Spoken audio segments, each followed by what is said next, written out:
Hey everybody, and welcome back to the Greyscalegorilla podcast. What do we do here at the podcast? A lot of people don't know we have a podcast, and here's our goal. Man, we have so many tutorials up. We have so many videos over the last, how many now? Almost 9 years, trying to help with the software, with the design side of things. But man, there's always so much more to talk about when it comes to doing this stuff for a living. If you want to become a motion designer, or if you already are and you're trying to get further in your career, learn some of these things that professionals do to help, get more work done, to help do your best work. Learn about freelancing, learn about how to price your work. That's the kind of stuff we're talking about here on the podcast. And as always, we have here with us Chris Schmidt. How are you, sir? Hi, everybody. Happy Cyber Monday. Happy Cyber Monday. That's right. And Chad Ashley, how are you? I'm doing well. Doing well. Any good deals? Did you guys get any good deals on these sales here the last few days? Get your Christmas shopping done? I did. I have not done any Christmas shopping, but we were talking before the show. Google Play Movies had like half off movie purchases, so I bought Logan, and I won't start that conversation again because we all love that movie and we could talk about it for hours. But I bought that, and the other Cyber Monday thing that I thought was interesting. I've been using a lot of Substance lately, and I think Algorithmic has a pretty good sale going on. Oh, nice. And I bought my 3D printer over the weekend. I'm not going to get it for a while, not until like January. And they didn't have a good deal. They weren't going to have any good deals, but it came with a free T-shirt on Black Friday / Cyber Monday. So I was like, I'll take it.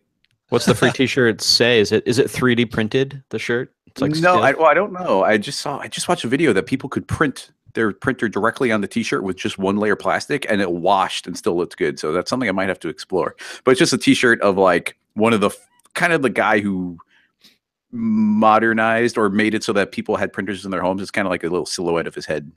It says, I bought an expensive 3D printer and all I got was a T-shirt. Pretty much. Could you 3D print a screen press that you could then print on the shirt? I don't know how to screen press, so I don't know. Oh, that's a good idea.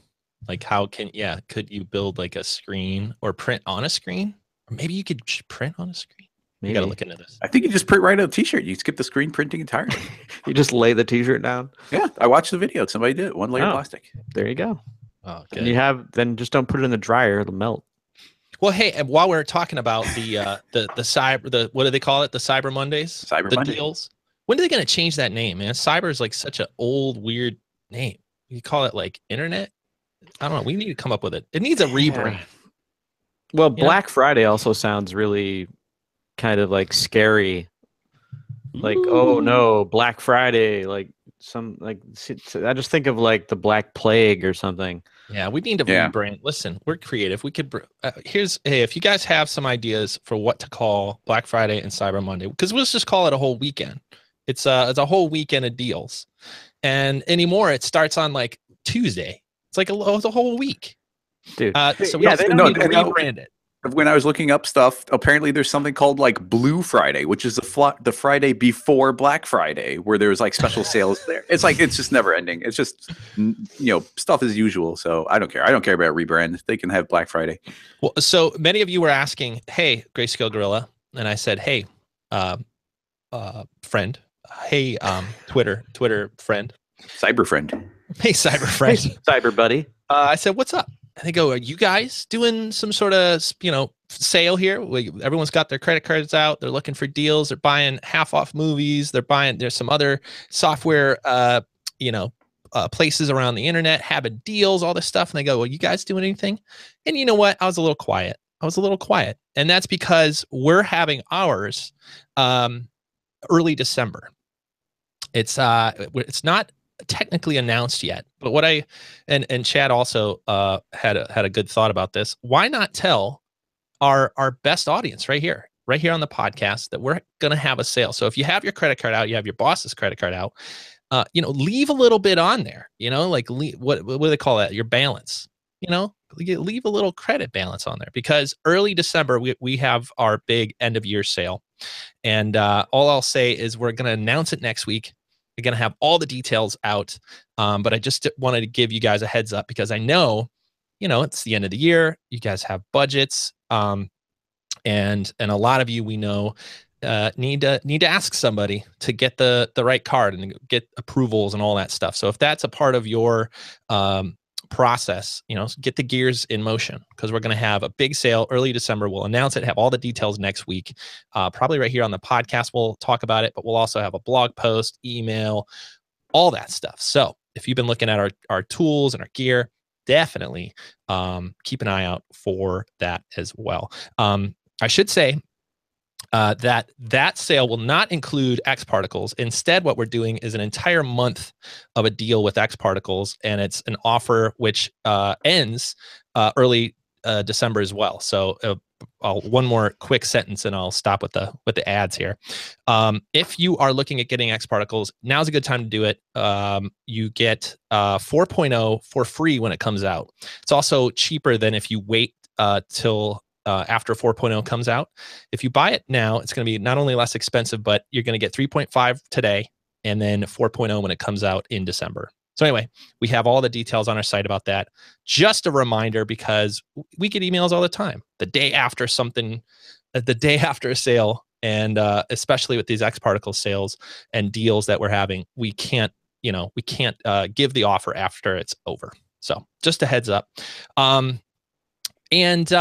But what are we talking about today? We got the deals going. We got our expert minds of our audience looking for a new name for Cyber Monday. But today, we were thinking about a topic. We're always looking for new topics here and trying to help the motion designer get further in their career and talk about some of these things that you don't, necessarily learn about in school. You don't necessarily learn about through a YouTube video. And so maybe, I don't know, Chad, do you want to kind of set this one up and talk about some of the ideas that you were having? And then we can start talking about trying to help some people today. I'm feeling helpful. Helpful. All right. All right, cool. I'm down. Yeah. So, thinking about podcasts over the weekend, thinking about our podcast, thinking about topics, and thinking about the word freelancer a lot. And what does that mean? You see there's books about it. There's people talking about it. A lot of freelancers out there, a lot of people hiring freelancers. And I just think the word has changed so much, and the idea of being a freelancer has changed so much. And the whole thing, I think, is worth discussing. Like, when should you think about becoming a freelancer? Should you become a freelancer? Should you leave freelance and become a staff designer, staff animator, whatever? And then, just how the word itself, like if you look at the definition, and I think I actually brought it up on, where did I have it? Like, if you look at the definition, it just says, freelance, working for different companies at different times rather than being permanently employed by one company. That's pretty broad. That's super broad. It's pretty broad, right? And I think that's definitely, it's true. A lot of people fall into this category, but there's also this other thing that I think is happening where you have artists doing complete projects client direct, meaning that they're working directly for a company or an agency or someone like that, doing the entire project themselves. And is that still freelance? Because it's not really that category. You're actually doing all of the work. You're producing the piece. So yeah, you're working for that's a company that you're working for. But if you have your own studio and you're doing work as a complete, maybe you're a one-person shop or a few people brought on to handle a larger project, I kind of consider that to be a studio, not really freelance. What do you guys think about that? Yeah, it's almost like we have to define it all first. Yeah. Before we can even talk about it. But yeah, in my experience, there's, working full time, which is pretty straightforward. You're at a place, they bought your computer, they bought your desk, they provide the coffee, you're sitting there.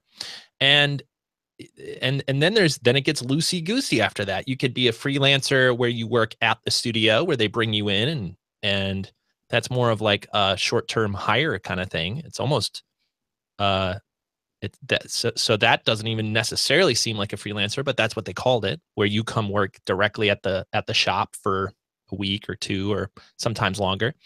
Then there's the like work at home freelancer where it's now up to you to provide all the software and hardware, and you know, you got to make your own coffee at that point.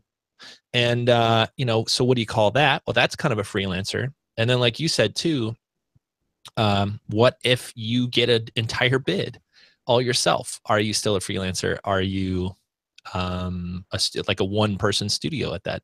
So I guess in a way, I thought I would start to define some of this, but I just repeated what Chad said. Yeah. And which is usually the case. Well, I mean, it's just like it's hard to, because people, I think it's hard to, like, people ask, you know, should I go freelance, or what do you think, you know, what should happen?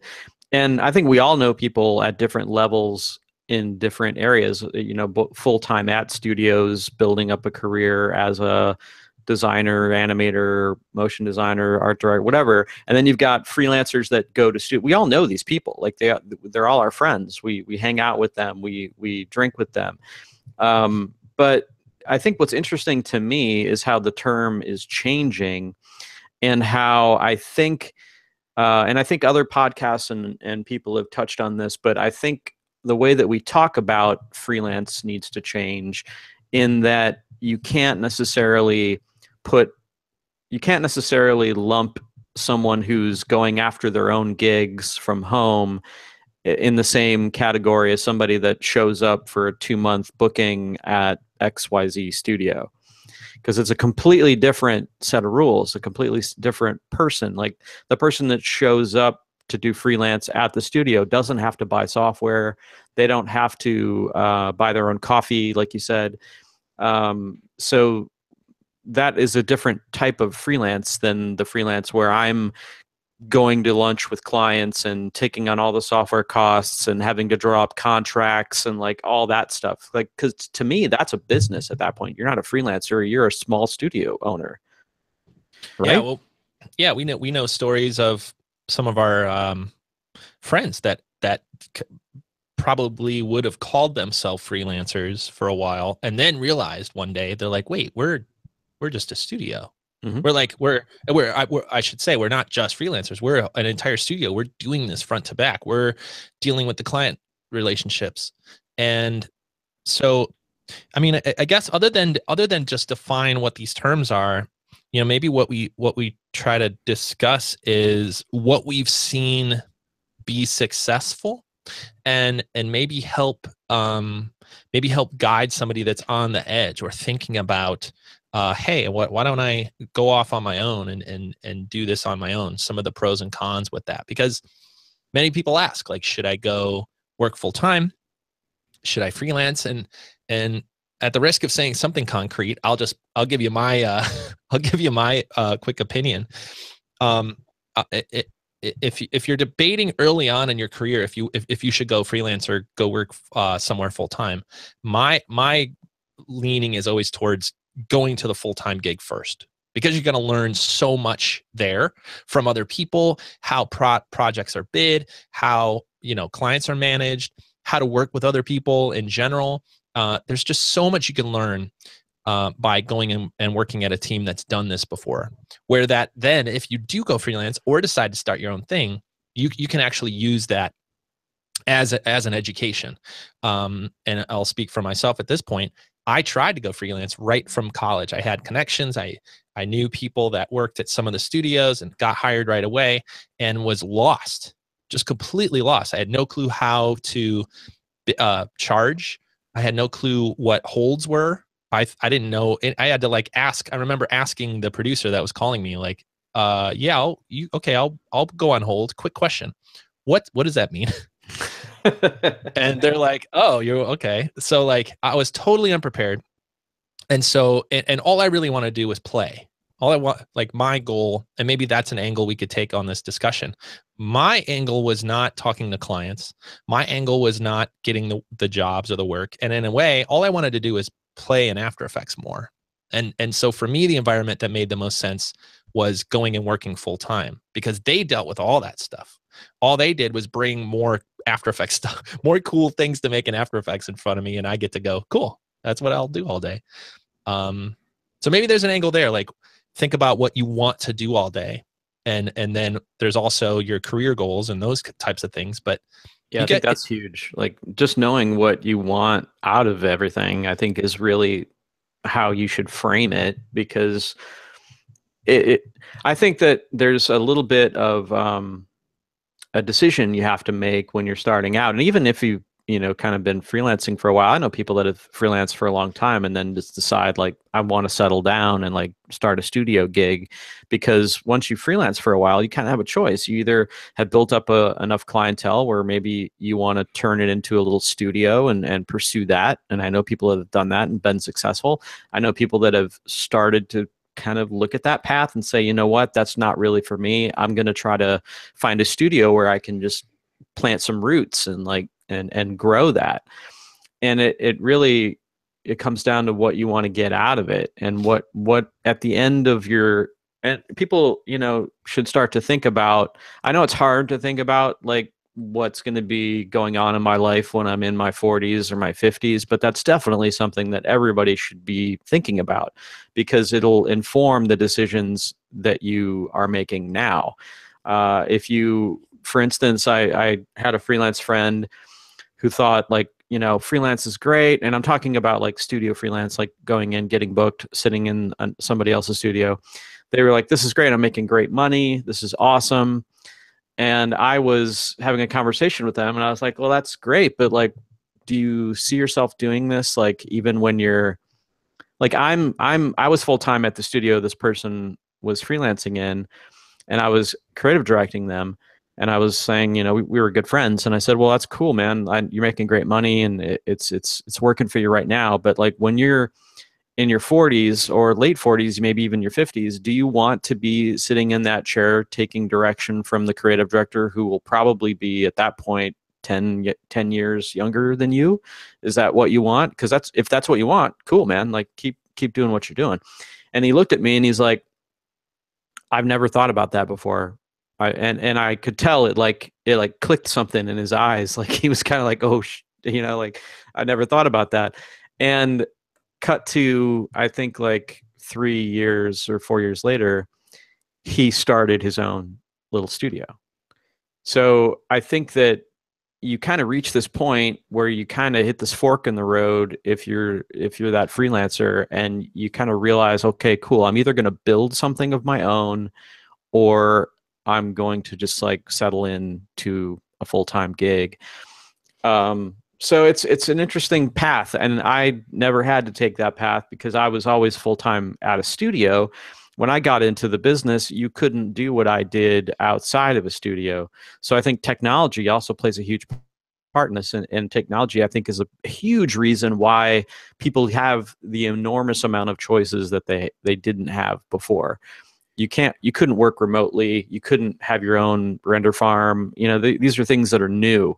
So that's why I think you're seeing this kind of murkiness happening, where are you a studio or are you a freelancer? Like how?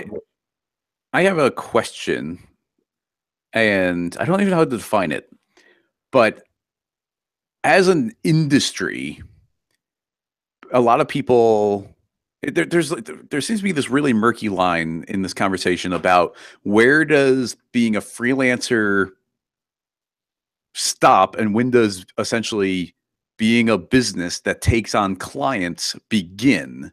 Because it seems like if you're a freelancer and you're going from studio to studio, okay, you're clearly a freelancer and you're doing work for these little studios and you're a small cog in a bigger machine. But if you're a freelancer and you have a whole bunch of independent clients, then it almost seems like by definition you're not a freelancer anymore. And presumably a lot of people have a mix of the two. They're doing some studio work, but they have a handful of clients that they deal with. But once you're dealing with a handful of clients, if you're still sort of doing your day rate and you have and you sort of have a freelancer mentality, as an industry, what does that mean? And I don't know a lot of the stuff, but just as a general rule, a freelancer is going to charge very little as compared to a studio bidding out a project. And typically, you're not going to get some giant company going to a random freelancer and saying, hey, do this thing for me. So the big work, I presume, still goes to a studio, but is a freelancer with a freelance mentality getting a decent sized client and then and even there, they're like, oh, I'm going to bump my rate up a little bit. I'm making really good money as compared to what I usually do.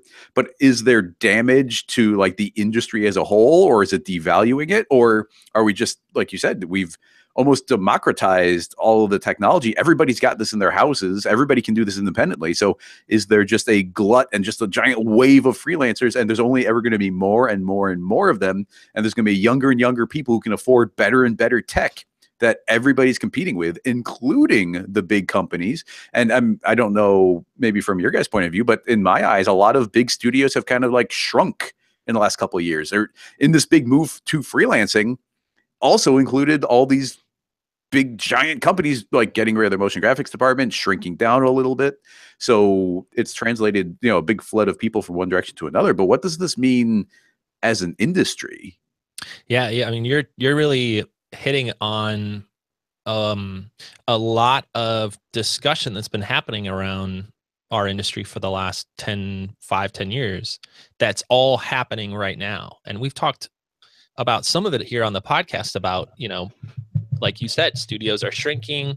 More companies are building their own internal studios.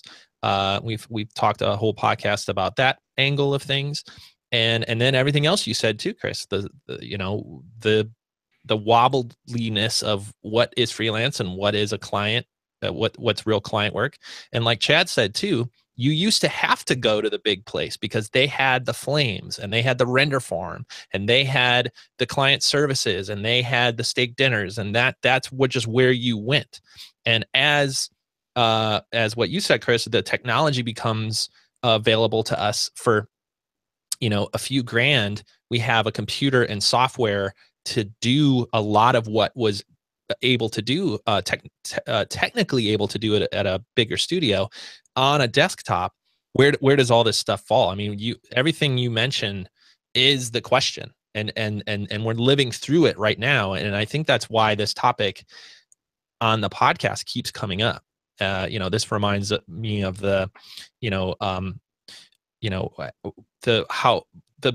we had a whole podcast about the age as you get older into this industry and where you want to end up and all that. I think those questions become more and more powerful as our industry changes, because there are more people doing this, because there are more people that are allowed to do it and have the technology to do it. If you look at the revolution that happened with digital photography, the ability for anybody to now afford and pick up one of these cameras that technically can make the same type of image that professional photographers have been making. So now the only difference is your actual talent and your skill and your relationship with clients, right, and all those other things. And honestly, that's why when anybody comes to me at any part of their career and has a question about it, the answer for them is rarely, well, you just need to learn this new piece of software, or you just need to like Houdini is going to save your career, or whatever it is. It's almost never the answer. The answer is almost always some of the things that you're bringing up, Chris. Where do you want to exist in this industry? And what are the skills you can learn to position yourself to be there? Is it learning how to talk better with clients? Is it learning how to manage a team? Is it learning, and if it is software, learning it better than anybody else out there so that you are hired to do it. So, as always, it's a big topic to try to wrangle in, but I think it started. What would you tell somebody? Maybe that's a way that we could do that. What would you tell somebody that at different parts of their career, should I go start my own thing? Should I be freelance, or should I work somewhere? Man, that's a big question. Or what questions would you ask them? I would say, what do you want out of your career? Like, what would bring you happiness? Is it money? Is it creative control? Is it ownership? Is it flexibility? Like, what is it that's going to drive your happiness? And you can't really even answer that at 20 something. Everybody shifts around as they get older. Their priorities change.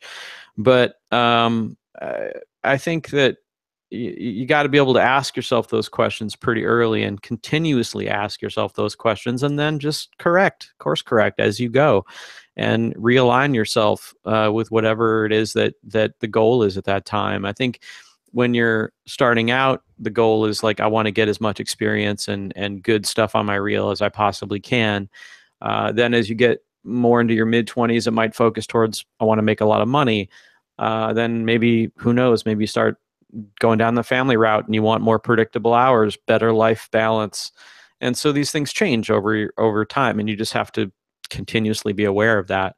But getting back to the subject that you brought up early on, I just wanted to kind of give you my opinion as to kind of another reason why we're in this is not just because the technology, I think, has become more affordable and more accessible. I think it's also because the world, businesses of the world are in need of more content now than they ever have in the history of mankind. So what do I mean by that? Well, it used to be the only place you could deliver motion content was television, or well, that was the dominant place that you were served motion in a way to sell you something, commercials and whatnot. And then the internet happened, and then I would say experiential happened, and now everybody needs content for their social platforms, for their website, for online ad buys. TV is just a small part of that whole thing. So when the need for content grows exponentially, but the budgets don't follow, you're going to see a lot of things happen. You're going to see studios that just can't survive off of the smaller budgets. The bigger budgets aren't there because the spend is not $300,000 for a commercial. Now it's like $30,000 for a pre-roll thing or whatever it is. So that, coupled with the fact it just kind of happened to be that happened around the same time that technology got pretty cheap and affordable and accessible. So that kind of worked out, where a lot of content needs to be made for different companies. And it just so happens that it's a lot cheaper now to produce this content because of technology. So it kind of worked out that way. You're saying like the supply, it's like the supply went up as far as like more people could do this, but also the demand went up too. So where it kind of like it kind of saved it, where now everybody needs a Facebook feed full of like moving images, and no matter what industry you're in, you need all these little videos.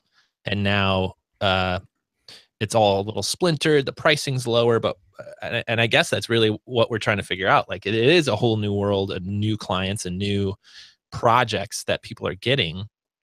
And what does that mean for your career out there? Like where do you go? It's a lot. There's a lot more opportunity, but it's never been foggier and harder to navigate than it is right now. It used to be really cut and dry when we were starting off. It was like you either were full-time at a studio or you were freelance that came into the studio. That's kind of, those were your choices. There wasn't, direct to client wasn't even really a thing, but now it is, because everybody wants content for all of their different media outlets. Every company wants to put video up on their Facebook page or up on their website, or every company has to have video on their Instagram, or what, it's like everybody has to have video, everybody. And when that happens, you get, when you're at a studio, you can't support a staff of 50 plus people on budgets for pre-roll videos. You can't do that. Like you can't sustain that, which is why you've seen studios shrink or go away. But you can do that if you're a single studio entrepreneur type person working out of your house. That's totally doable. And so that's why you're seeing this kind of change, this like, you're seeing a lot of people kind of, even people like Christo and whatnot have touched on this. And even, I think even sometimes his arguments are I agree with, and then some I don't. But I think the industry is just in such a state of flux, and we're still seeing the water moving, that things haven't really settled down to the point where you can really adequately give someone that type of advice that we started this conversation about. Like, where do I go? Yeah, you can't. It's almost like you can't give the best advice because it's an unstable world. You don't know. It's like a time travel situation. You don't know where you're going to show up in 10 years because we don't know what that looks like. And Well, yeah, where we could have before, because it was a little bit slower moving. It kind of reminds me of, I forget where I first heard this, but the idea is like my parents' generation had one job. My generation is going to have like 3 to 5 jobs, and my kids' generation is going to have 100 jobs. And that's just how that's the way the technology is moving. That's the way the world in general is moving, where you can Uber, be an Uber driver by day and then like sell some Etsy at night and like rent your house out at Airbnb. And like this idea that none of us are going to have a one-stop answer for our career, and that one of the best things we can do for our career and for our future is to try to make the best decision we can with the data we have. And today I think what that is honestly, I think the answer I would give to somebody that's in this predicament is to learn more about the business side of things. That would be like my general idea. Learn more about some of the skills that are not just the software if you want to live longer in this world, because then you can position, you can change your position, you can be hired at different places. If you know how to, for example, talk to a client well, or pitch or do a bid or pitch a project, or even run a team, or manage a budget for a project, or like hit a deadline really well, work with a team well. I'm trying to think of some of the other big ones. If you can bring that through your career, you can be a little bit more of a chameleon and kind of get into the right places. Doesn't that kind of suck though? Because what about, I think if I had gone back and told myself that, yeah, I'm not saying that that's bad advice. I'm just saying it kind of sucks though for the people that just want to create. That's what I was just thinking. Cool shit. Like that's fine, just, but that's fine. Sucks. But there's also reality. Like there's thousands and thousands and thousands of talented musicians that are not known, not hired, and making great stuff in their basement because they didn't bring these other things to their career. And that's that's just the truth of it. Like you need to be able to present yourself. You even if you want that job, let's just say there's enough jobs out there where you can just get it and stay at it. Even to get that job, you need some other skills other than software. You need to go meet these people and go to meetups and all these other things that well, yeah, I mean, I agree with that. Like it's almost never that you sit and be really good at the software and then you're magically discovered. You have to bring some of these other parts to the mix in order to, as far as what I've seen, you have to bring some of these other parts to the world and be able to explain your work well. I agree with that. I just think, I think that we also, I think there's still a place for the artist who doesn't necessarily find much interest in the motion design artist. Let's be specific here because I think that's important. I think that there's still a place for them to go if they don't really want to worry about the business side.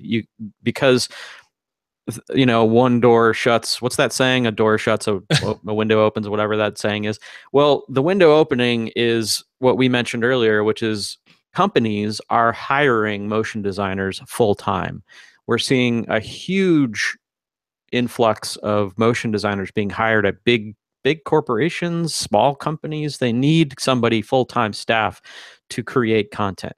So that is a good avenue for people that don't necessarily want to learn or become the salesman, the producer, all of the things, wear I think all the that's a false hats. narrative. I don't think that's right. I haven't seen that pan out. The people that get hired, the ones that freelance and are successful at it, the ones that freelance in a studio and are successful at it, the people that get hired the most are not the ones that are technically the best. They're the ones that play in this other world. It's like saying, hey, it's like saying I want to be a football player, but I don't know why we have to hit the gym. Like, why are we in the gym all the time? I just wanted to play football. And at a certain point, you're like, well, this is a part of it. Like, you have to have the muscles and the strength and the stamina to do this. And I don't think you can have one without the other. I think it's really rare. I will counterpoint that. I had a lot of guys on my team that had no interest in sitting in client meetings or trying to go out to lunch with potential clients. Like, that's just not what they want to do. And they are very successful. In fact, a lot of them work at very respectable studios now and are doing great. So for that personality, what would you, and I'm not disagreeing, I think that's good to have, and you've had way more experience with hiring, but for that group of people, what would you, in this new world, what would you tell them to do? Well, if they're specifically said or have expressed that that's just not for them, like they don't want to do the salesy thing and like go to lunches and all that sort of thing, then I would say, like, okay, great. Then get really freaking good at what it is that you do want to do and make sure everybody knows it. And so I think we're on the same page when it comes to your ability to get out of the basement. I agree with you on that you have to be able to show your own work and sell yourself and explain your work. And that's totally, yes, absolutely, all day. Where did you find them? Did you go search them, or did they show up on your radar, or do you remember? Some of them showed up on my radar. Some of them were freelancers. Some of them were interns. It was never the same way twice. Well, it was, but like, it was always a different story when you find people like that. And I think that it was funny. I think we've actually touched on this, like studios that I've worked at, they have a very, some of them have a very clear idea of what the ladder looks like. And they try to apply that ladder to everybody. And I think that's wrong. I think everybody has their own ladder. Everybody has their own way of achieving what they would call success. I think a good manager is able to look at that person and how they fit into the organization and help them create their own ladder for success. It doesn't necessarily mean that everybody has to achieve the exact same goal at that company, but that's a totally other podcast. But I think that a good manager figures out how the person fits into the organization, where they can make the most impact, and gives them the tools to do that. Chris, I'm interested in your what here's the question.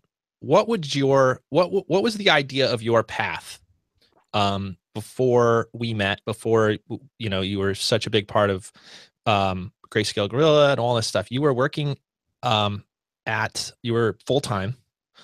Did you have thoughts about what 5 years look like or 10 years look like, or was that on your radar at all? What was going through your head at that point? That's a good question. I mean, that was at a certain point, I think, and I think this is going to be true for a lot of people, is I was young enough where I didn't think I had to think about that too much. Like, it was a solid company. Like what's actually kind of interesting there is, like, I was essentially like the in-house motion graphics person. So I was a one-man little mini shop inside of a bigger company. And I had a lot of autonomy. And even along the lines of what Chad was saying, when I had a manager and that manager quit, and they pretty much said, we need to hire a new manager for this department. And everybody in the department said, no, it's fine. And they said, what do you need? Specifically, they went to me and they said, what do you need? And I said, I am completely fine, but I do not want to speak to clients. I want the clients to speak to to the project, the showrunners, and then that person can come to me. But I don't want to be the front man talking to the client. And I got through 5 years there, like only having to deal with clients like for a couple hours total, and I was pretty well shielded from that. So that was definitely to their credit. But I think that's got to be some sort of record. Yeah, it was pretty good. But I mean, even there within the company, it's like I had like 6 or 7 bosses, whereas like all the different project managers, and each one was kind of like a little mini client. It was almost like a freelancer inside of the company, but I had to do all the projects. But they had a really generous 401k contribution and everything. So it was like, it's the kind of place where like a lot of people there have been there for 40 years, for 30 years, for 20 years. So I could have been there for a long time, and I kept an eye out for the occasional like freelance gig to add on to the side and whatnot. And honestly, doing Greyscalegorilla, like when I worked on CityKit with Nick, like I was working full time at that company, and there was a side project I worked on, and it was like, oh, this is I actually enjoy this. This is even more fun. Like I thoroughly enjoyed that, and making tools is just something that appeals to me. So that was a really good direction for me to head. But while I was at that company, I wasn't. I guess, even there, I had my eyes open if there was like if there's cool studios in the city that I'd go to, because at that point I had moved to the city proper. So like, oh, is there like a downtown studio? I could be having this really short commute and, doing some crazier work. But even there, I got to the point where I went on a couple interviews where I met people, and I even did like, I don't know what you call it, Chad, you would know, but it's almost like you sit down and you're like, oh, okay, do this practice thing. Like go and animate this thing. We're not going to use it, but go and animate this thing. We want to see how you do. Where I like really impressed them, but then it was in the context of I went there and they're like, oh yeah, just come. I was like, it's going to take me a while to get there. I'm going to have to come after work. And they're like, oh, it's fine. Like, so I get there at like 6 or 6:30, and then like I'm there and I'm doing like this practice run, and we're kind of talking, and like this manager and a whole bunch of his employees are still there, and it's like 8 o'clock at night, and I'm like, I don't want to be here at 8 o'clock at night. Like everybody else is still here. Like, and the fact that he's like, oh yeah, don't worry, we'll still be here. It's like, no, that's not what I'm looking for. So like, that's regular, man. Like those days, dude, like nobody left the studio before 7 o'clock, right? Like ever. Well, if you did, somebody would be like, oh, leaving early, like saying some comment. Yeah. So even along those lines, though, Chad, I mean, all of your comments about like looking for stability and whatnot, like, studios can be very unstable themselves, even like in the best of times. So it's a rough world in general, and finding something where you can be clocking in 9 to 5, if that's something that's appealing to you and you find it, you might want to hold tight to that thing, because that's rare. Yeah, it's true. What I'm imagining is, the good, fast, cheap triangle, pick yes. 2. I feel like there's something here where we could build a similar analogy with like, okay, creative control, stable hours, and good work. Good work, or there's something there where it's almost like you can't get all 3. Yeah, you gotta pick 2. If we were gonna say all 3, it would be like killer work, life balance, money. yeah, money. That's perfect. 2. Pick 2. Does that work? No, that might work out. We might have to draw that out. But I think there's an opportunity to look at any of these decisions as one of those types of decisions, and not as a right or wrong decision. Because like you said, at certain points in your career, like for me, I was willing to get less money and work full time just to be around other creative people and to just play with After Effects and Cinema 4D. And that was my personality was exactly that. I just wanted to learn and play and be around other people and do that. There were other people that were more interested in the money side and had a little bit more, they were a little bit more savvy with clients and all that kind of stuff. And so they went freelance. And so that like with all these decisions, that's of course the game you have to play is learn more about yourself. First of all, how do you like to work? How do you like to be in this world? Then look at other people, and in particular, maybe people 5-10 years ahead of you in their career, and look at them and try to find you. You ever bump into somebody at a restaurant? You're like, man, that's like me in 10 years. I see it. I would find that person. Find you in 10 years in this world, and then ask those questions like Chris was saying, like, do you want to be there at 10 o'clock? And Chad said something similar. You know, then do you kill them and take their identity? Well, then you find out that they're time travelers. Oh, yeah. Well, but Chad said, you know, that he didn't, what was it? The client stuff. I forget the exact quote, but start asking these, like, you know, good, fast, cheap questions. I'm putting it to paper, and this really works. Okay, so what do you have? You have money, good work, and life balance. Okay, so let's pick two. And if you do good work and for good money, you're going to have bad life balance. Is that correct? Yes. Okay, if you have good life balance for good money, it's going to be bad work. Yep. So far, it's panning out really well. I know. See, I'm thinking we are around to something. Okay, now what are the two I'm missing? Well, you could say like only missing one. You're to say money, and if you have money and good life balance, you probably don't. You know, you may not have good work. If you have good work and good life balance, it's probably not making very much money. Good work. Yep. Yes. This works. I mean, in my experience, it works. Yeah. So far, it's like kind of eerily. Yeah.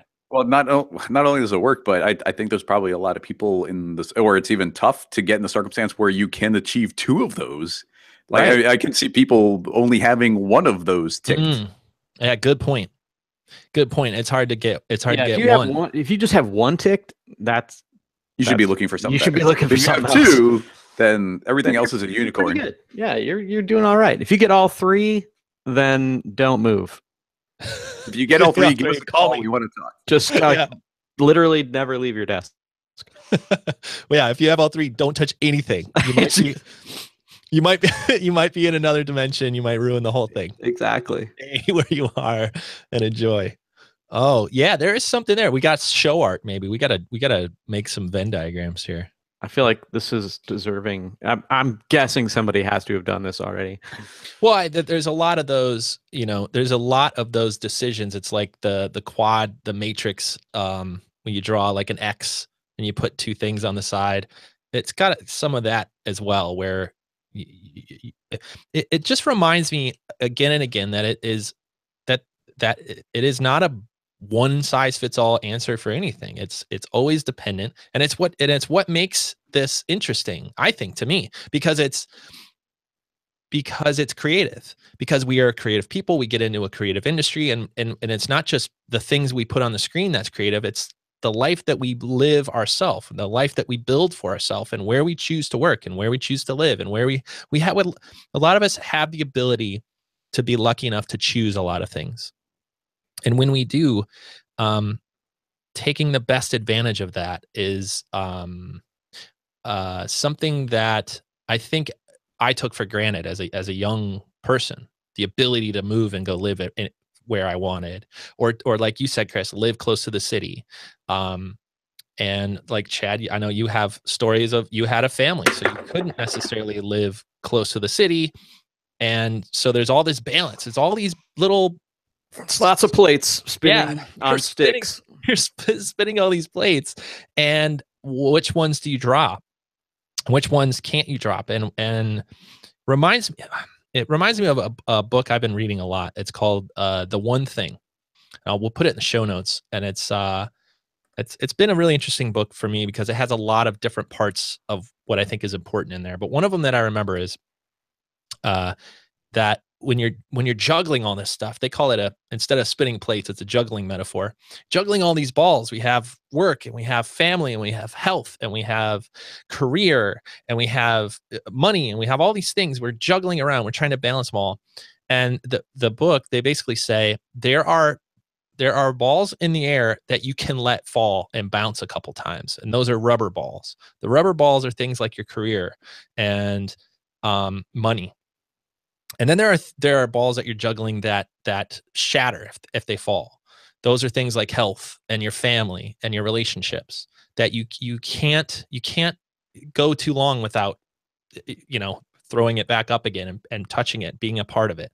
And so that metaphor stuck with me because this balance that we're discussing really is at the heart of so many decisions that we make, not just in our career, but just as a creative human in the world that decided to go do this weird thing for a living, and that doesn't have any straightforward answers. There's no big degree we could go get and then go get the job and then go retire and get the watch and get the pension. No pension plan. Zero. And that's our choice too. That's our choice to come into this world. And I think that's why I think that's why I get excited when we talk about these types of things, because it's not talked enough about. They don't teach us how to pick the right career in school, right? They're like, they don't teach us how to save for our retirement and for our old self that has no pension in school. And these are the parts that allow us to do our most creative work.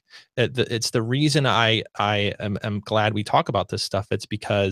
It's not because we need to like make a finance podcast. It's because having some of these other parts of your life in a better place allows you to do better work. It allows you to relax. It allows you to make different choices of where you live and who you surround yourself with. And that's the balance, man. It's this big unknown. But again, we're creative people. We're drawn to this for a reason. It's because we could do it. I mean, I really do think that, and I know I could be too positive sometimes, but I think that many of us are drawn to this type of career because it's not typical. It's not the norm. It's not what they teach you in school. It's the opposite.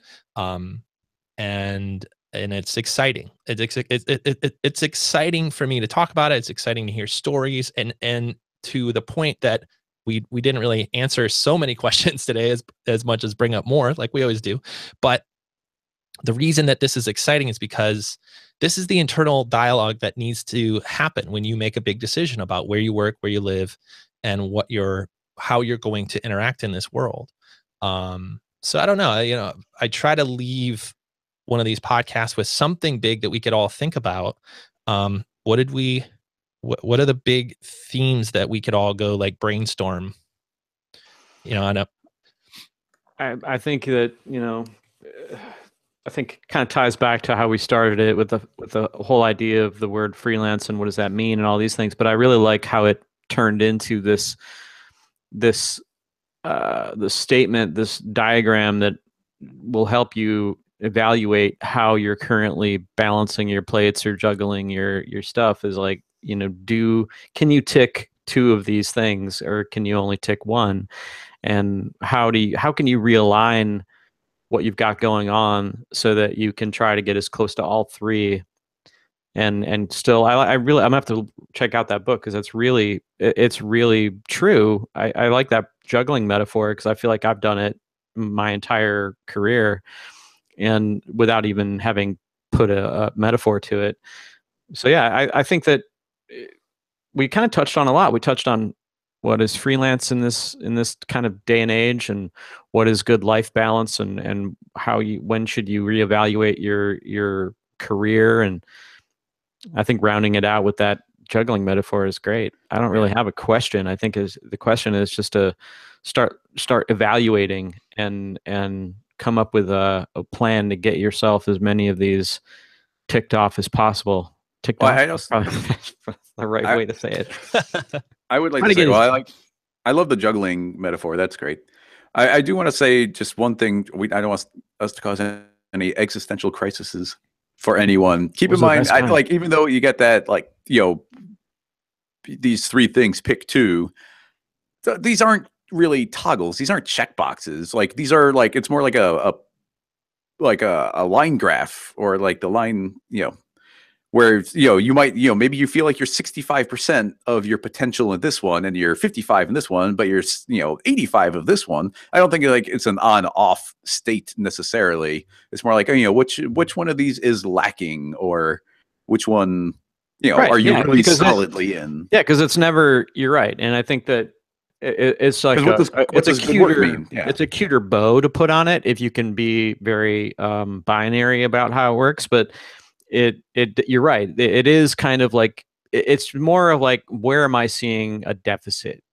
And where am I seeing, like, my work is really good. I'm making pretty good money, but I'm at the office all the time. Am I okay with that? Is that going to mean my life's going to suck in 10 years when